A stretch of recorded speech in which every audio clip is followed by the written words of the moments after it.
بسم اللہ الرحمن الرحیم۔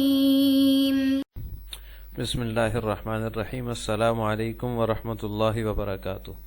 عزیز طلبہ، آج الفوز الکبیر فی اصول التفسیر کا سبق نمبر 56 ہے، اور اس سبق کے اندر ہم ایسے واقعات جن کی تشریح مفسر کے ذمہ ہے، تو ان واقعات کو ہم آج کے سبق میں پڑھیں گے۔ التعریضات التي تحتاج إلى البيان، وإذا عرفت هذا القسم الذي تعم فائدته جميع الأمة فها هنا قسم آخر، وهو أنه كان يعرض عليه صلى الله عليه وسلم سؤال فيجيب عنه، أو تقع حادثة يجود فيها المؤمنون بأنفسهم وأموالهم ويمسك المنافقون ويتبعون الهوى، فيمدح الله تعالى المؤمنين ويذم المنافقين ويتوعدهم، أو تقع حادثة من قبيل الغلبة على الأعداء وكف ضررهم، فيمن الله تعالى بذلك على المؤمنين ويذكرهم بتلك النعمة، أو تحدث حالة تحتاج إلى تنبيه أو زجر أو إشارة أو إيماء أو أمر أو نهي، فينزل الله تعالى في ذلك الباب، فما كان من هذا القبيل فلا بد للمفسر من ذكر تلك القصص بطريق الإجمال۔ اس عبارت کا ترجمہ یہ ہے،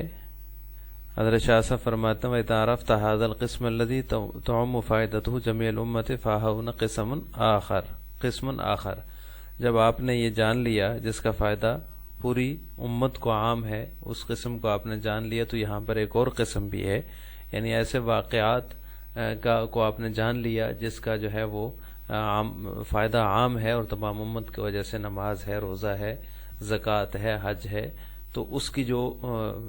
مثالیں اللہ تعالیٰ نے قرآن کریم میں بیان فرمائی ہیں، اور اس طرح تدبیر منزل اور سیاست مدینہ کے حوالے سے جو تردید اور اصلاح فرمائی ہے، اس کو آپ نے جان لیا، تو یہاں پر ایک اور قسم بھی ہے، وَهُوَ أَنَّهُ كَانَ يُعْرَضُ عَلَيْهِ صلی اللہ علیہ وسلم سؤال فَيُجِيبُ عَنْهُ، اور وہ یہ ہے کہ آپ صلی اللہ علیہ وسلم کے سامنے کوئی سوال پیش کیا جاتا تھا، تو اس کا جواب اللہ تعالیٰ نے عنایت فرمائے، اللہ تعالیٰ اس کا جواب عنایت فرماتے تھے، یا کوئی ایسا جو ہے واقعہ اہل ایمان کی طرف سے ہوتا تھا، جان و مال کی قربانی یا منافقین کا جو ہے وہ اس سے رک جانا اور اپنے خواہشات کی پیروی کرنا، تو اللہ تعالیٰ نے مومنین کی تعریف فرمائی اور منافقین کی مذمت کی اور ان کو دھمکی دی، یا کوئی ایسا جو ہے وہ واقعہ رونما ہوتا من قبیل الغلبۃ علی الاعداء، دشمنوں کے مقابلے میں جو ہے وہ غلبے کے قبیل سے، یا پھر یہ کہ ان کے ضرر یا نقصان پہنچانے کی قسم سے، تو فیمن اللہ تعالیٰ بذالک علی المؤمنین، تو اللہ تعالیٰ جو ہے وہ اس کے احسان کے ذریعے، تو اللہ تعالیٰ نے اس کا احسان جتایا ہے مومنین پر، اور اس کو جو ہے وہ وَيُذَكِّرُهُمْ بِتِلْكَ النِّعْمَةِ، اور اس کو جو ہے وہ اس نعمت کی یاد دہانی فرمائی ہے، یا پھر کوئی ایسی حالت ہوتی ہے، ایسی حالت رونما ہوتی جس میں جو ہے وہ زجر و توبیخ کی، یا پھر یہ کہ ایما یا امر و نہی کا تقاضا ہوتا اس کے اندر، تو اللہ تعالیٰ اس باب میں جو ہے وہ کوئی آیت نازل فرماتے، فما کان من هذا القبیل فلا بد للمفسر، تو اس قسم کی جو چیزیں ہیں، جو اس قسم کے واقعات ہیں، تو ان میں شاہ صاحب فرماتے ہیں فلا بد للمفسر من ذکر تلک القصص بطریق الاجمال، تو مفسر کے لیے ضروری ہے کہ ان کا اجمالی تذکرہ کرے، کیونکہ اگر ان کا اجمالی تذکرہ مفسر کی طرف سے نہیں ہوگا تو وہ بات سمجھ میں نہیں آئے گی۔ پہلے تو عام چیزیں تھیں، عبادات، نماز، روزہ، حج، زکوٰۃ، اور یہ جو ہے وہ خاص چیزیں ہیں جن کا ذکر 3-4 چیزیں جو شاہ صاحب نے اس عبارت میں ذکر کی ہیں، تو اس میں شاہ صاحب فرماتے ہیں مفسر کے لیے ضروری ہے کہ وہ اس پورے واقعے کا اجمالاً تذکرہ کرے تاکہ بات سمجھ میں آ جائے۔ تو ہم آج کے سبق میں ان واقعات کی مثالوں کو پڑھیں گے جن میں مفسر کے لیے جو ہے وہ اجمالی تذکرہ ضروری ہے، کیونکہ اس کے بغیر جو ہے وہ بات سمجھ میں نہیں آئے گی۔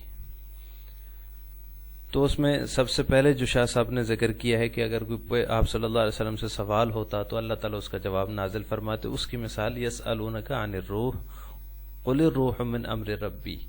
یہ سوال ہے، انہوں نے جب روح سے متعلق پوچھا آپ صلی اللہ علیہ وسلم سے تو اس کا جواب اللہ تعالیٰ نے عطا فرمایا وحی کے ذریعے سے، قل الروح من امر ربی، آپ کہہ دیجئے روح جو ہے وہ اللہ تعالیٰ کا حکم ہے. اس کی سوال و جواب کی یہ مثال ہے ایک. دوسری جو ہے وہ مسلمانوں کی مدح اور منافقین کی مذمت کو ذکر کیا، تو اس میں اللہ تعالیٰ نے یہ آیت نازل فرمائی اذ یقول المنافقون والذین فی قلوبہم مرض ما وعدنا اللہ ورسولہ قالوا هذا ما وعدنا اللہ ورسولہ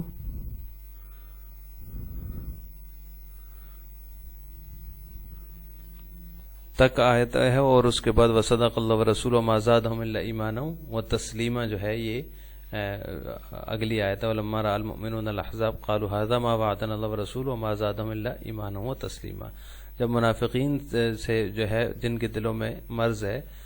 وہ کہتے ہیں کہ وہ جب یہ کہیں کہ ما وعدنا اللہ ورسولہ الا غرورا، اللہ اور اس کے رسول نے کوئی وعدہ نہیں کیا، یہ تو دھوکہ ہے. تو لما رأى المؤمنون الاحزاب، جب مومنوں نے جو ہے مومنین نے احزاب کو دیکھا تو قالو، تو کہنے لگے ھذا ما وعدنا اللہ ورسول وما زادہم الا ایمانا وتسلیما، یہ اللہ اور اس کے رسول کا وعدہ ہے اور ان کا جو ہے وہ ایمان میں ہی اضافہ ہوا. تو اس کے اندر مومنین کی تعریف ہے اور منافقین کی مذمت ہے. نصرت خداوندی بطور احسان کا تذکرہ، یعنی کبھی ایسی صورت پیش آئی کہ دشمنوں کے مقابلے میں اللہ تعالیٰ نے مدد فرمائی اور اس کا بطور احسان کے ذکر کیا، تو وہ ان آیات کے اندر لقد نصرکم اللہ ببدر وانتم اذلہ. یہاں پر بدر میں اللہ تعالیٰ نے اپنی مدد کا ذکر کیا ہے کہ تمہاری مدد، اللہ تعالیٰ نے بدر میں تمہاری مدد فرمائی جبکہ تم کمزور تھے. ثم انزل علیکم من بعد الغم امنۃ نعاسا یغشی طائفۃ منکم، اس کے اندر بھی جو ہے وہ مدد کا ذکر ہے. اسی طرح لقد نصرکم اللہ فی مواطن کثیرہ ویوم حنین، یوم حنین جنگ حنین کے اندر بھی اللہ تعالیٰ نے مسلمانوں کی مدد فرمائی، اس کا یہاں پر بطور احسان کے اللہ تعالیٰ ذکر فرما رہے ہیں. اسی طرح ایک چیز اور ذکر فرمائی شاہ صاحب نے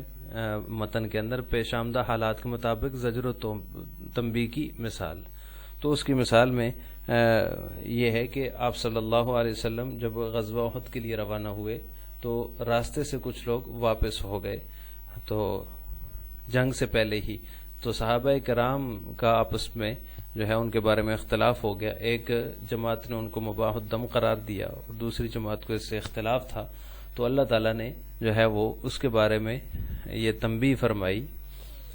فما لکم فی المنافقین فئتین واللہ ارکسہم بما کسبوا. اس موقع پر آپ صلی اللہ علیہ وسلم نے بھی ارشاد فرمایا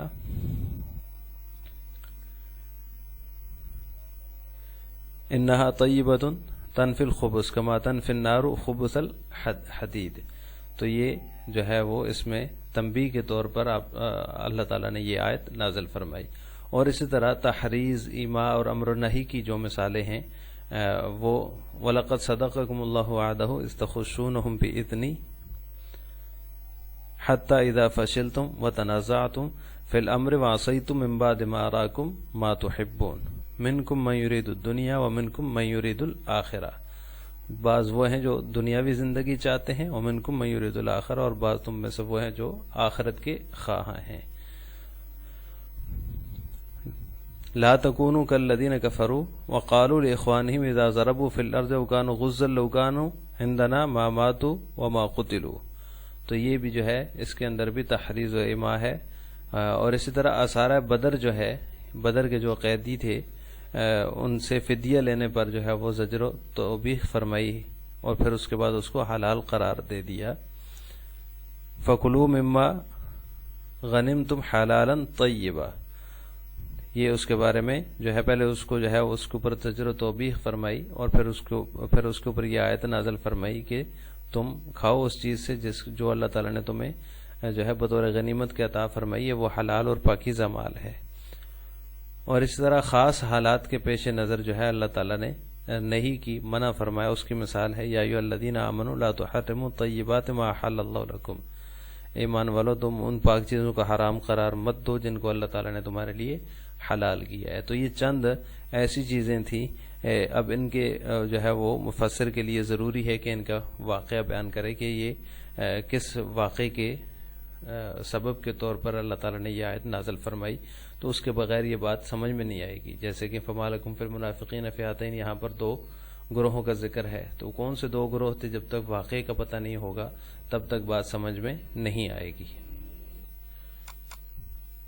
آج کے سبق کا خلاصہ یہ ہوا کہ ہم نے علم الاحکام کے بیان کے تحت ان واقعات کی مثالوں کی تفصیل پڑھی ہے جن کی تشریح مفسر کے ذمے ہے. یعنی مفسر کے لیے ضروری ہے کہ ان واقعات کی کچھ نہ کچھ تشریح اور اجمالی تذکرہ کرتے تاکہ جو ہے وہ بات سمجھ میں آ جائے. اس کے بغیر بات سمجھ میں نہیں آئے گی کہ یہ آیت کیوں نازل ہوئی اور اس کا شان نزول کیا ہے. تو کچھ نہ کچھ اس واقعے کا تذکرہ مفسر کے ذمہ ضروری ہے. شاہ صاحب نے اس کی بطور مثال کے چند چیزیں ذکر کی تھیں. ہم نے قرآن کریم سے ان کی مثالیں جو ہے وہ تفصیل سے پڑھی ہیں. السلام علیکم ورحمۃ اللہ وبرکاتہ.